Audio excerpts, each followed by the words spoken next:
થઈ જશે।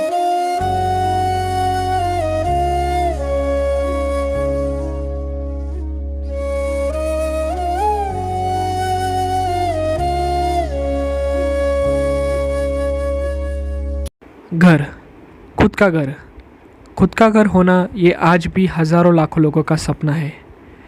अगर आपको खुद के घर की कीमत जाननी है तो उनसे पूछे जो किराए पर रहते हैं, जिनके पास रहने के लिए छत तो है लेकिन उस छत को वो चाहे फिर भी अपना नहीं मान सकते।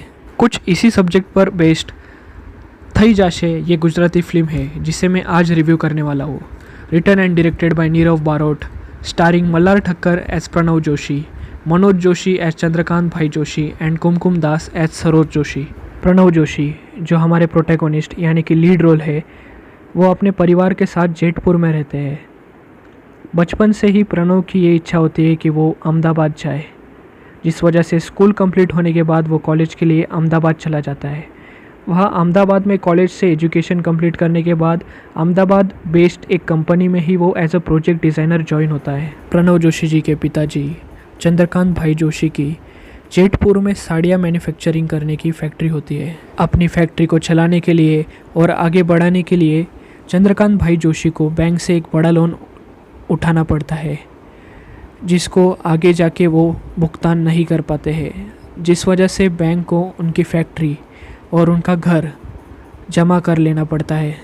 इस समय तक प्रणव वहाँ अहमदाबाद में ठीक ठाक कमाने लग जाता है, जिसके कारण वो अपने माता पिता को अपने साथ वहाँ अहमदाबाद में रहने के लिए बुला लेता है। प्रणव जोशी अहमदाबाद में किराए के घर में रहता है, जहाँ की मकान मालकिन बहुत ही खड़ूस होती है, जो हमेशा प्रणव को किसी न किसी वजह से बस डांटती रहती है या फिर कोई ना कोई टॉन्ट मारती रहती है।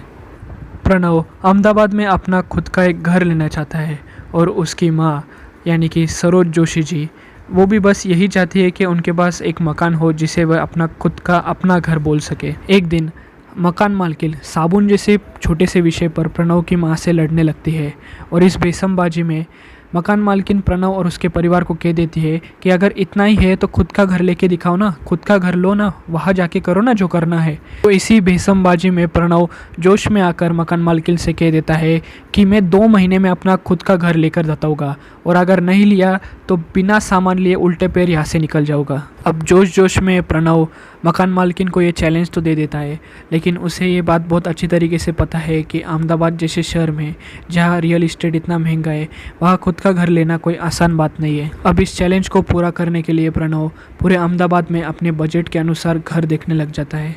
एक घर उसे पसंद भी आता है, जिसे वो बुक भी कर लेता है 1 लाख का टोकन अमाउंट देकर और बाकी का लोन करने के लिए अप्लाई भी कर देता है।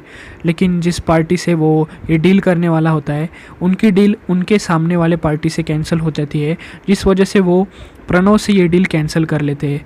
तो इस तरह ये घर उनके हाथ से निकल जाता है। इसके कारण प्रणव बहुत डिप्रेस्ड हो जाता है, लेकिन फिर उसकी फियांसे उसे समझाती है और उसका हौसला बढ़ाती है और फिर से वो घर की खोज में लग जाता है। इसके बाद एजेंट के द्वारा दिखाया गया एक घर प्रणव को पसंद आता है और वो डील फाइनल करने ही वाला होता है कि वहाँ पर प्रोजेक्ट का बिल्डर आ जाता है और वो कहता है कि ये फ्लैट अभी ही 2 घंटे पहले एक पार्टी को सोल्ड हो गया है। इसके बाद प्रणव और निराश हो जाता है, लेकिन फिर भी प्रणव फ्लैट की खोज में लगा रहता है। लेकिन कभी उसे फ्लैट पसंद नहीं आता तो कभी फ्लैट की कीमत उसके बजट से बहुत ज़्यादा रहती है। इसी तरह के कई सारे ट्विस्ट और टर्न्स प्रणव के जीवन में आते हैं। अब क्या प्रणव अपना खुद का एक घर अहमदाबाद जैसे शहर में ले पाता है या नहीं, ये जानने के लिए आपको थई जाशे ये मूवी देखनी पड़ेगी। लेकिन फिल्म देखने से पहले कुछ चीज़ें आपको ध्यान में रखनी है, जैसे कि जिस इंसान को डायबिटीज़ है तो वो इस फिल्म से थोड़ा दूर ही रहिए, क्योंकि ये फिल्म इतनी स्वीट है कि आपके शरीर को ये हानिकारक हो सकती है। और अगर आप एक इमोशनल इंसान हो तो भाई एक हैंकरचीफ या फिर एक छोटा सा टॉवेल अपने साथ में रखिए जब आप ये फ़िल्म देखेंगे, क्योंकि भाई इसकी ज़रूरत पड़ेगी। देखिए, कुछ फिल्म्स ऐसी होती है जो हमें सालों सालों तक याद रहती है, जिसे हम सालों बीत जाए फिर भी भुला नहीं पाते हैं। थई जाशे ये एक इसी प्रकार की फ़िल्म है। ये आपको गुदगुदा कर हंसाएगी, साथ में रुलाएगी भी। ये आपको फैमिली वैल्यूज़ के बारे में सिखाएगी और साथ ही में मिडिल क्लास प्रॉब्लम्स के बारे में भी एहसास कराएगी। बात करें अगर हम इस फिल्म के टेक्निकल एस्पेक्ट्स के बारे में, तो भाई एक्टिंग परफॉर्मेंस क्या ज़बरदस्त दी है सभी ने। और म्यूज़िक, इसका म्यूज़िक भी बहुत ही बढ़िया है। डायलॉग डिलीवरी या फिर कॉमिक टाइमिंग सभी बहुत ही ज़बरदस्त थे।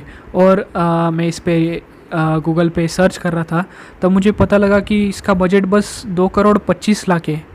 मतलब सही में यार, इतने कम बजट में क्या बढ़िया फ़िल्म बनाई है। नहीं तो बॉलीवुड के कुछ फिल्में तो 100 करोड़ का लगा कर भी बस टट्टी खिलाने का काम करते हैं। कुछ कैरेक्टर्स मुझे इस फिल्म में बहुत पसंद आए, जैसे कि चंद्रकांत भाई जो कि प्रणव के पिताजी है, उनका कैरेक्टर मुझे बहुत पसंद आया। इसके बाद में प्रणव का कैरेक्टर तो सभी को पसंद आएगा, लेकिन इसके साथ ही में प्रणव की फियांसी का जिन्होंने कैरेक्टर प्ले किया है वो भी मुझे बहुत पसंद आया। इसके साथ ही में जो प्रणव के ऑफिस में गे का कैरेक्टर जिन्होंने प्ले किया है वो भी मुझे बहुत पसंद आया। अभी भी मैं वो सीन याद करूँ तो मुझे हंसी आती है। तो इसी तरीके से कैरेक्टर डेवलपमेंट हो या फिर कॉमेडी हो या फिर ड्रामा हो, इमोशनल सीन्स हो, ये सच में बहुत ही बढ़िया तरीके से इसको एग्जीक्यूट किया है नीरव बारोट जी ने। और सच में ये वर्थ वॉचिंग है। इस फिल्म को आपको 100% रिकमेंड करूँगा। इस फिल्म को आप अमेज़ॉन प्राइम वीडियो पर विथ इंग्लिश सबटाइटल्स देख सकते हो। और अगर आपके पास अमेज़ॉन प्राइम वीडियो नहीं भी है तो भी कुछ ना कुछ जुगाड़ ढूंढ लो। और अगर स्टार्स की बात करें तो इसके लिए मैंने बहुत कोशिश की कि मुझे कोई ना कोई फ्लॉ मिल जाए, लेकिन मुझे मिला नहीं। तो मैं इस फिल्म को दूंगा 10 आउट ऑफ 10 स्टार्स। सो अगर आपने ये फ़िल्म देखी है तो आप मुझे कमेंट में ज़रूर बताइए आप फिल्म आपको कैसी लगी। मैं मिलूँगा आप सभी लोगों को अगले वीडियो में, तब तक के लिए मत चाहते रहिए।